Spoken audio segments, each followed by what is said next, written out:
Hello পরাণের ভাই ও বোনেরা, গরমের শান্তি নিয়ে চলে এলাম।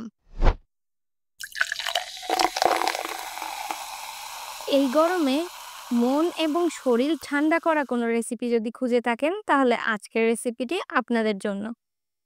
আজকে তৈরি করে দেখাবো ওয়াটারমেলন মোহিতো। এই ড্রিঙ্কটি এত বেশি সহজ তৈরি করা যে কেউ তৈরি করে ফেলতে পারবেন মাত্র 2 মিনিটে। আর খাওয়ার পরে আপনার পুরা শরীর একেবারে শীতল হয়ে যাবে। দারুণ মজার রিফ্রেশিং এই ড্রিঙ্কটা তৈরি করে দেখাচ্ছি খুব সহজভাবে। প্রথমেই আমরা এখানে এক টুকরা তরমুজ নিয়ে নিলাম।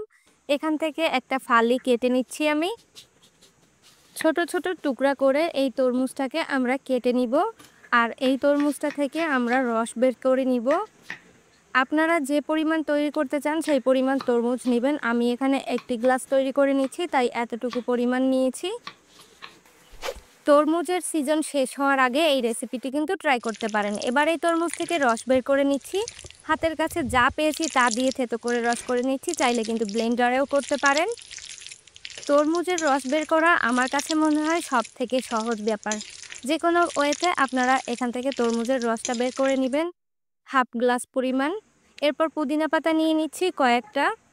পুদিনা পাতা দিয়ে যে কোনো ড্রিঙ্কস তৈরি করলে কিন্তু অনেক বেশি রিফ্রেশিং লাগে। কয়েক টুকরা তরমুজ দিয়ে দিচ্ছি মাঝখানে, একটু ছোট টুকরাগুলোকে দিতে হবে এখানে। এরপর দিয়ে দিব লেবুর স্লাইস।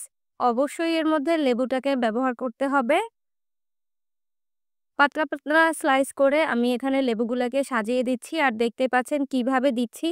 মোহিতোটা শুধুমাত্র তৈরি করা কোনো ব্যাপার না, এটা কিন্তু একটু সাজিয়ে পরিবেশন করতে হয়, না হলে যেটা দেখতে ভালো না হয় সেটা খেতেও কিন্তু ভালো লাগে না।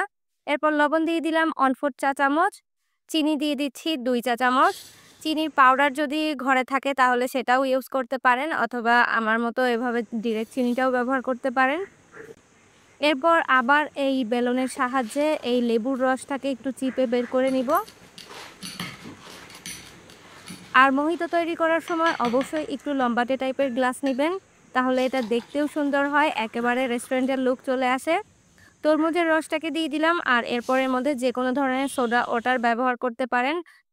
যে কোনো ধরনের সোডা ওয়াটার এখানে ব্যবহার করতে পারেন। ক্লেমন আছে, আরসি আছে, যেটা আপনার চয়েস হয় সেটা এখানে দিয়ে দিবেন, বাকি পুরো গ্লাসটা ভরে ভরে। আর প্রত্যেকটা উপকরণ কিন্তু এখানে আমরা ঠান্ডা ব্যবহার করেছি। কিছুটা খালি রেখে দিব, কারণ আমি এর মধ্যে এখনো বরফ অ্যাড করিনি। আর দেখতেই পাচ্ছেন এর লুকটা এখনই কত সুন্দর হয়ে গেছে। কয়েক টুকরা বরফ দিয়ে চামচ দিয়ে খুব ভালোভাবে নেড়েচেড়ে মিশিয়ে নিচ্ছি, চিনিটা যেন কিছুটা গলে যায়। তরমুজের রসটাও কিন্তু মিষ্টি, প্লাস আমরা যে সোডা ওয়াটারটা দিয়েছি সেটাও কিন্তু অনেক মিষ্টি, তাই চিনির পরিমাণ খুব বেশি প্রয়োজন নেই। এই লেবুটাকে একটু খুঁচিয়ে উপরে উঠিয়ে দিচ্ছি, ব্যাস তৈরি হয়ে যাচ্ছে আমাদের মজাদার রিফ্রেশিং ওয়াটারমেলন মোহিতো। এটা তৈরি করাটা তো দেখলেন কত সহজ। এবার সামনে থেকে একটু ডেকোর করে দিচ্ছি একটা লেবুর স্লাইস দিয়ে এবং একটা তরমুজের স্লাইস দিয়ে। ব্যাস রেডি। এবার পরিবেশনের পালা, আর আপনাদের সামনে পরিবেশন করছি আমি সোনিয়া ওয়াটারমেলন মোহিতো। নিশ্চয়ই আপনাদের রেসিপিটি ভালো লেগেছে। ভালো লেগে থাকলে এক্ষুনি খেয়ে ফেলুন তৈরি করে।